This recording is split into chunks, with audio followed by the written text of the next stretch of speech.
semua, kembali lagi di channel YouTube aku, Nesa Herwani. Nah, di video kali ini aku bakal membahas tentang hakikat paragraf. Jadi buat kalian yang mau belajar, bisa simak video ini dari awal hingga akhir, oke? Nah, jadi yang pertama aku akan menjelaskan yaitu tentang pengertian paragraf. Nah, di dalam sebuah tulisan atau karangan biasanya terdapat bagian yang agak menjorok ke dalam. Bagian yang secara fisik sudah tampak dengan nyata karena adanya tanda menjorok itu disebut dengan paragraf. Nah, dengan kata lain, batas-batas paragraf ditandai idensi. Idensi itu dimulai pada huruf kesekian dari margin kiri. Nah, hakikat paragraf sebenarnya tidak sesederhana itu. Paragraf merupakan miniatur dari suatu karangan. Nah, jadi syarat-syarat sebuah karangan ada pada paragraf. Memahami seluk-beluk paragraf berarti juga memahami miniatur dari sebuah bangun yang disebut karangan. Nah, hal ini berarti bahwa paragraf merupakan dasar utama bagi kegiatan karang-mengarang. Nah, paragraf merupakan inti penuangan buah pikiran dalam sebuah karangan dan didukung oleh himpunan kalimat yang saling berhubungan dalam untuk membentuk sebuah gagasan.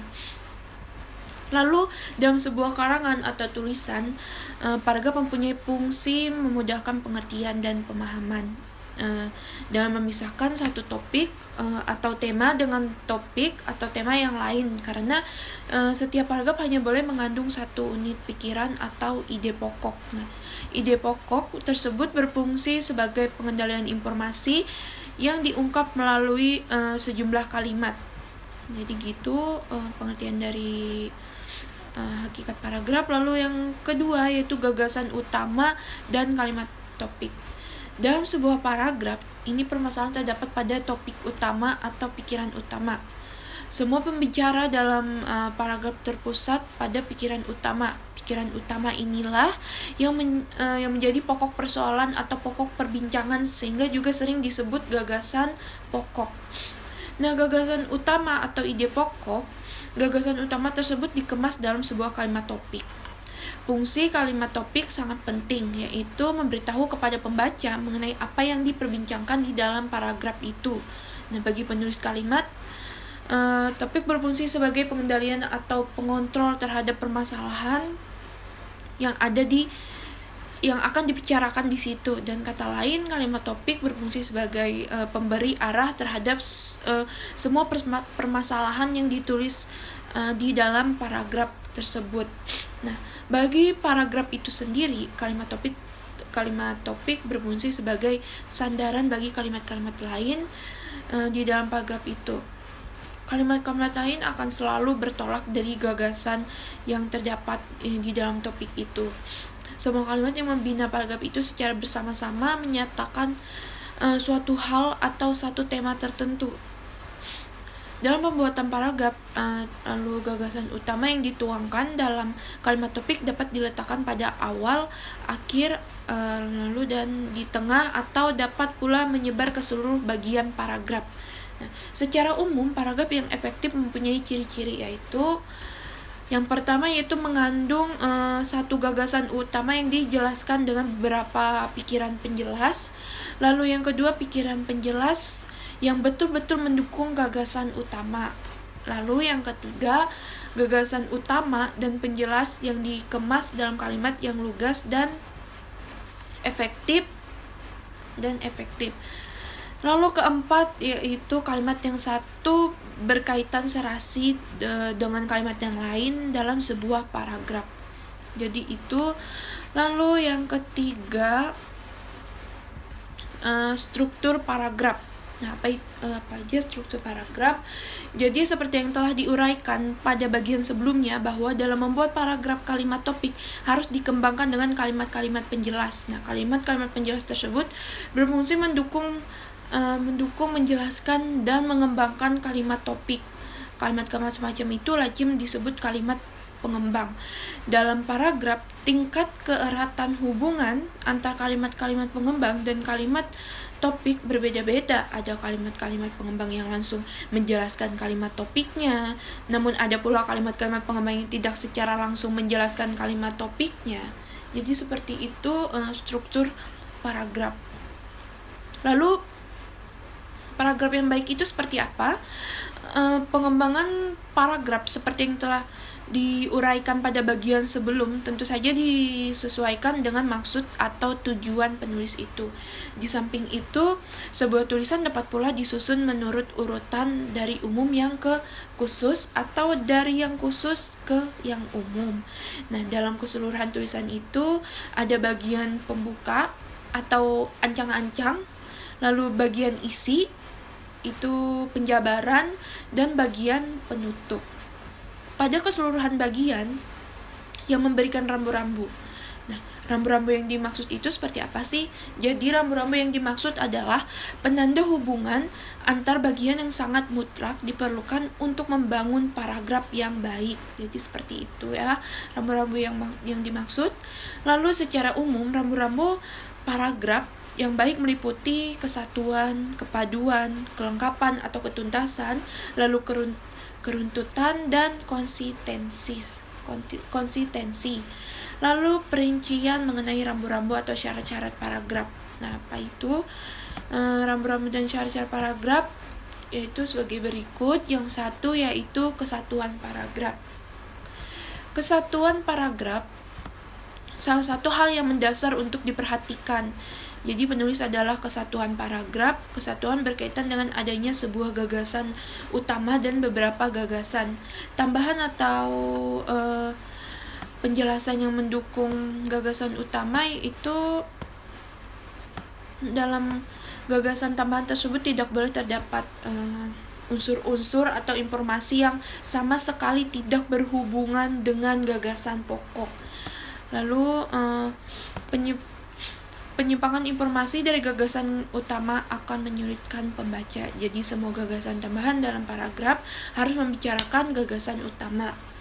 Lalu yang kedua yaitu tentang kepaduan paragraf. Jadi apa itu? Kepaduan suatu paragraf berkaitan dengan keserasian antar kalimat yang membangun paragraf tersebut. Jadi keserasian hubungan antar kalimat dalam paragraf dapat dibangun dengan menggunakan alat kohesi, baik gramatikal, lalu maupun leksikal, lalu alat kohesi gramatikal yang dapat digunakan untuk membangun paragraf yang padu. Antara lain yaitu satu, transisi. Kata transisi itu seperti konjungsi atau ungkapan penghubung antar kalimat. Lalu yang kedua referensi ini pengacuannya. Lalu yang ketiga paralelisme ini seperti kesesejaran struktur. Lalu yang keempat yaitu elipsis ini pelesapannya. Nah, sementara itu alat kohesi leksikal antara lain yaitu yang pertama sinonim, yang kedua antonim, yang ketiga hiponim, dan keempat repetisi atau pengulangan. Lalu yang ketiga itu kelengkapan dan ketuntasan. Kelengkapan atau kekompletan merupakan salah satu syarat paragraf yang baik. Aspek kelengkapan ini terpenuhi jika semua informasi yang diperlukan untuk mendukung atau menjelaskan gagasan utama sudah tercakup. Hal ini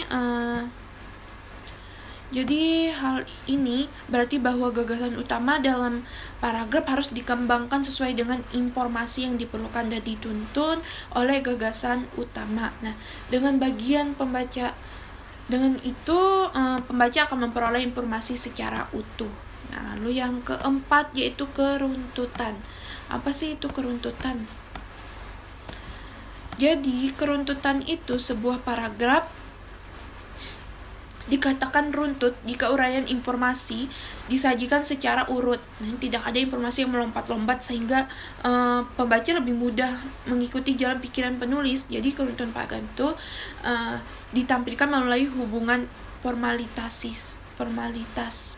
di antara kalimat yang membentuk paragraf. Hubungan formalitas tersebut menunjukkan pola urutan penyajian informasi.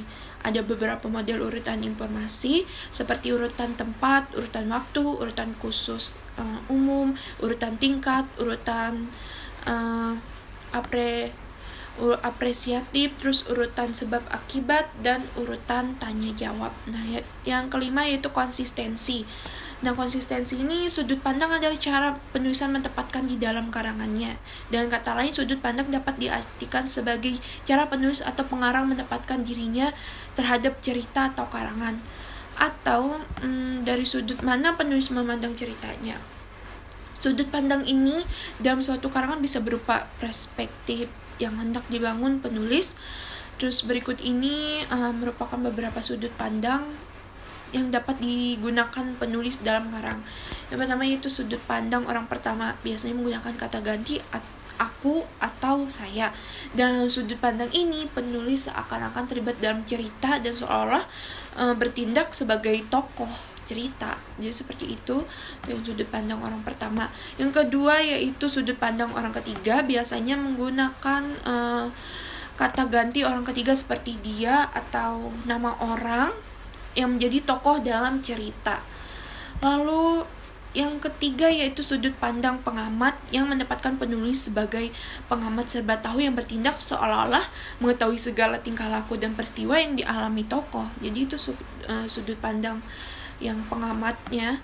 Lalu yang keempat yaitu sudut pandang campuran, merupakan kombinasi antara sudut pandang orang pertama dan pengamat. Dan sudut pandang ini penulis mula-mula menggunakan sudut pandang orang pertama, kemudian bertindak sebagai pengamat yang serba tahu, bagian kembali lagi ke sudut pandang ke orang pertama. Jadi seperti itu jadi seperti itu penjelasan saya tentang hakikat paragraf. Jadi semoga apa yang saya jelaskan ini bisa menjadi pengetahuan buat kalian, dan mohon maaf jika ada kesalahan kata, dan saya juga lagi belajar. Dan terima kasih sudah menonton video saya. Sampai jumpa di next video.